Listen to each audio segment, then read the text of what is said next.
आइए तो जानते हैं हम भारत की गुलामी की कहानी। बहुत समय पहले भारत सोने की चिड़िया कहलाता था।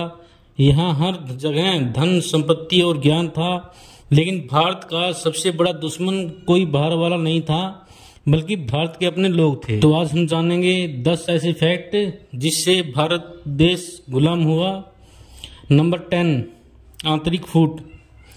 भारत कई छोटे छोटे राज्यों में बंटा हुआ था, मानो एक बड़ा घर हो जिसमें हर भाई अपने अपने कमरे का राजा हो और सब आपस में झगड़ रहे हो।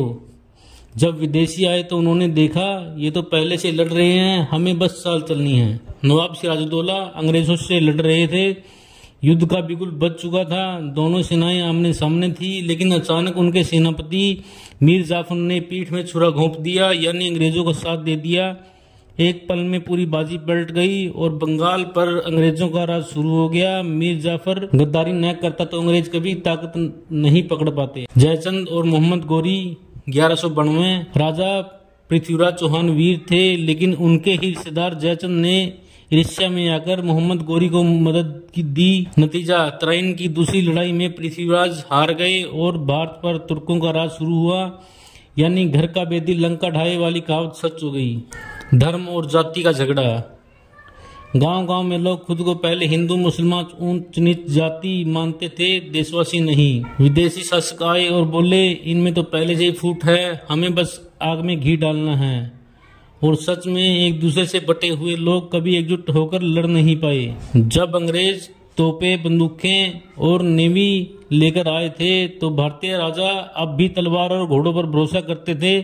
एक तरफ बंदूकें बजती थी, दूसरी तरफ तलवारें चमकती थी, और हार किसकी हुई यह बताने की जरूरत नहीं। भारत की धरती मजबूत थी, लेकिन समुद्र से कोई रक्षा नहीं थी।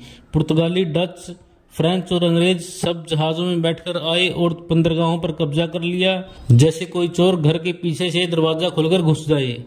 कई राजा अपने राज्य की रक्षा करने के बजाय महलों, नाच गानों और शानो शौकत में डूबे रहते थे।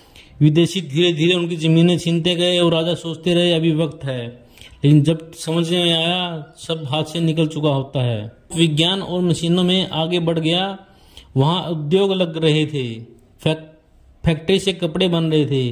भारत अब भी हाथ से कताई, बुनाई और पुरानी परंपराओं में अटका रहा, इसलिए भारत का धन बाहर जाने लगा और अंग्रेजों की जेबें भरने लगी। फूट डालो और राज करो की चाल। अंग्रेज समझ गए थे कि भारतीय कभी एक नहीं होंगे, तो उन्होंने कभी हिंदू मुसलमान के बीच, कभी सिख मराठा के बीच, कभी एक राजा दूसरे राजा के बीच झगड़ा करवाया और खुद ऊपर से हंसते रहे, जैसे कोई कठपुतली वाला डोरियां हिलाता है।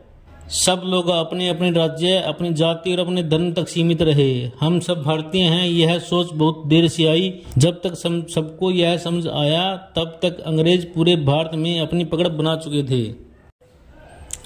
भारत के पास सब कुछ था, धन, ताकत, वीरता, लेकिन एकता और विश्वास और दूरदर्शिता की कमी के कारण हम बार बार हारते गए और अंत में सोने की चिड़िया अंग्रेजों के पिंजरे में कैद हो गई।